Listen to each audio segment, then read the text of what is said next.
So ನಾನಿವತ್ತು ಹೇಗೆ ನಾವೇ ಒಂದು ಹೊಸ ಆರ್ಸೆನಿಕ್ DIY ಬೋರ್ಡನ್ನು ಮಾಡ್ಕೊಂಡ್ವಿ ಅಂತ ಹೇಳ್ತೀನಿ. ಈ ಬೋರ್ಡ್ ನಮಗೆ ಮಾಡೋದಕ್ಕೆ 900 ರೂಪೀಸ್ ಚಾರ್ಜ್ ಆಯಿತು. ಇಲ್ಲಿ ಯಾವುದೇ ಥರ ಮೊಳೆ ಎಲ್ಲ ಏನು ಹೋಗ್ತಲ್ಲ.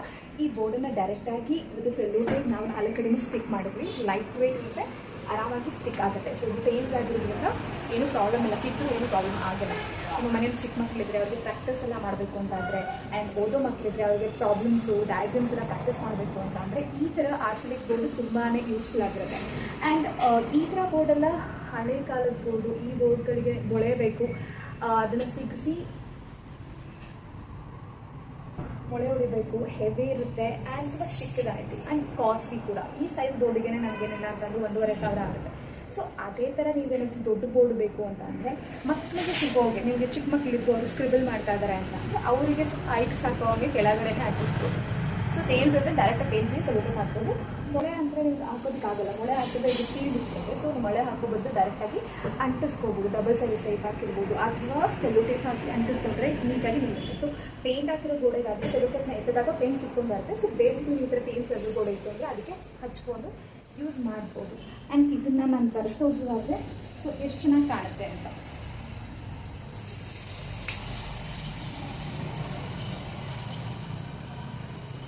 ಸೊ ಈಸಿಯಾಗಿ ಬರಿಬೋದು ಆ್ಯಂಡ್ ಈಸಿಯಾಗಿ ಕೂಡ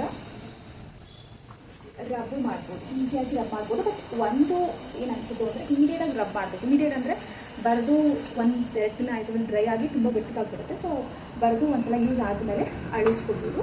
ಆ್ಯಂಡ್ DIY ಬಡ್ಜೆಟ್ ಫ್ರೆಂಡ್ಲಿ. ನೀವು ಮನೇಲಿ ನಿಮ್ಮ ಮಕ್ಕಳು ಓದ್ತಾ ಇದ್ದರೆ, ಪ್ರಾಕ್ಟೀಸ್ ಮಾಡಬೇಕು ಅಂತ ಇದ್ದರೆ ಇದನ್ನು ಯೂಸ್ ಮಾಡ್ಬೋದು. ಆ್ಯಂಡ್ ಈಗ ಟ್ಯೂಷನ್ ಹೇಳ್ಕೊಡ್ತಾ ಇದ್ರೆ ಮಕ್ಕಳಿಗೆ ಬೋರ್ಡ್ ಹಾಕಬೇಕು ಅಂತ ಅಂದ್ಕೊಂಡಿದ್ರೆ ಇದನ್ನು ಯೂಸ್ ಮಾಡ್ಕೋಬೋದು. ಆ್ಯಂಡ್ ಅದಕ್ಕಿಂತ ಜಾಸ್ತಿ ಅಂತ ಅಂದರೆ ನೀವೇನಾದರೂ ಹೌಸ್ ವೈಫ್ ಆಗಿದ್ದರೆ ಅಥವಾ ಬಿಸ್ನೆಸ್ ಓನರ್ ಆಗಿದ್ದರೆ ನಿಮಗೆ ಬೇಕಾಗಿರುವಂಥ daily plans, weekly plans plan ಮಾಡೋದು ನಿಮ್ಮ ಟೀಮ್ ಮೆಂಬರ್ಸ್ ಜೊತೆ, ನಿಮ್ಮ ಮನೇಲೇ ಬಿಸ್ನೆಸ್ ಮಾಡ್ತಿದ್ರೆ ನಿಮ್ಮ ಪಾರ್ಟ್ನರ್ ಜೊತೆ ಪ್ಲ್ಯಾನ್ಸ್ ಬರೆಯೋದಕ್ಕೆ, ಏನೇನು ಕೆಲಸ ಆಗಿದೆ, ಏನು ಟಾಸ್ಕ್ ಆಗಿದೆ, ಏನು ಟಾಸ್ಕ್ ಆಗಬೇಕು ಆಗಿಲ್ಲ ಅಂತ ಚೆಕ್ ಲಿಸ್ಟ್ನ ಮಾಡ್ಕೊಳ್ಳೋದಕ್ಕೆ ಇದು ಬೆಸ್ಟ್ ಬೋರ್ಡ್ ಅಂತ ಅನ್ನಿಸ್ತಾ ಇದೆ. ಸೊ ನೀವು ಕೂಡ ಟ್ರೈ ಮಾಡಿ. ಆರ್ಸೆನಿಕ್ ಬೋರ್ಡ್ ಎಲ್ಲ ಕಡೆ ಸಿಗುತ್ತೆ, ಎಲ್ಲ ಶಾಪಲ್ಲಿ, ಆರ್ಸೆನಿಕ್ ಶಾಪಲ್ಲಿ. ಸೊ ನೋಡಿಕೊಂಡು ನಿಮ್ಗೆ ಯಾವ ಸೈಜು, ಯಾವ ಕಲರ್ ಬೇಕು, ಯಾವ ಕಲರ್ ಕಂಫರ್ಟಬಲ್ ಅಂತ ನೋಡ್ಕೊಂಡು ಅದನ್ನ ಚೂಸ್ ಮಾಡಿ. ಹಾಗಿದ್ರೆ ವೀಕ್ಲಿದು ಮೀಲ್ ಪ್ಲ್ಯಾನು ಏನೇನು ಮಾಡಬೇಕು ಅಂತ ಮೊದಲೇ ಪ್ಲ್ಯಾನ್ ಮಾಡ್ಕೊಂಡು ಬರ್ಕೊಳ್ಳೋದು.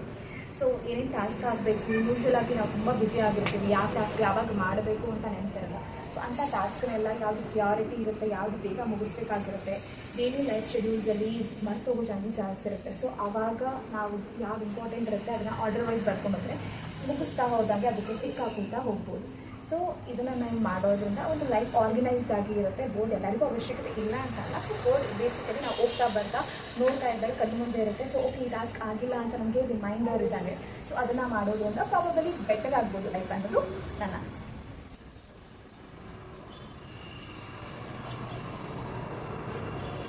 ಗ್ರಾಸರಿ ಲೀಸ್ಟು ಒಂದು ಕಡೆ ಬರ್ಕೊಂಡಿದ್ರೆ ಯಾವುದಕ್ಕೆ ತಂದಿದ್ದೀರಾ ಅಂತ ಅಂದರೆ ಅದನ್ನು ಟಿಕ್ ಮಾಡ್ಕೊಂಡ್ರೆ ಆಯಿತು.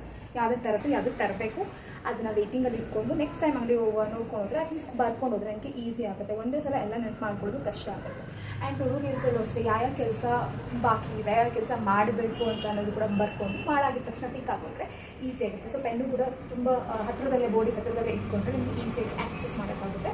ಆ್ಯಂಡ್ ಇಂಪಾರ್ಟೆಂಟ್ ಟಾಸ್ಕ್ ಕೂಡ ಯಾವುದು ಹೈ ಪ್ರಿಯಾರಿಟಿ ಇರುತ್ತೆ ಕೆಲಸಗಳು ಅದನ್ನೆಲ್ಲ ಬರ್ಕೊಂಡಿದ್ದಾಗ ಆಗಿದ ತಕ್ಷಣ ಅದನ್ನು ಟಿಕ್ ಮಾಡಿಕೊಂಡ್ರೆ ನಮ್ಮ ಲೈಫ್ ಬೆಟರ್ ಆಗ್ಬೋದು. ನಾಟ್ ಅಷ್ಟು ಬೆಟರ್ ಆಗುತ್ತೆ ಅಂತಲ್ಲ, ಸ್ವಲ್ಪ ಆರ್ಗನೈಸ್ಡ್ ಆಗಿದ್ದಾಗ ನಮಗೂ ಕೂಡ ಏನೋ ಅಚೀವ್ ಮಾಡಿದ್ದೀವಿ ಅನ್ನೋ ಫುಲ್ಫಿಲ್ಮೆಂಟ್ ಬರುತ್ತೆ. ಸೊ ಹಾಗಾಗಿ ಈ ಥರ ಬೋರ್ಡ್ ಇದ್ದರೆ ನೀವು ಕೂಡ ನಿಮ್ಮದು ಡೈಲಿ ಟಾಸ್ಕ್ನ ರೂಟೀನ್ಗಳನ್ನ ಬರ್ಕೊಂಡು ಲೈಫ್ನ ಬೆಟರ್ ಮಾಡ್ಕೋಬೋದು ಅನ್ನೋದು.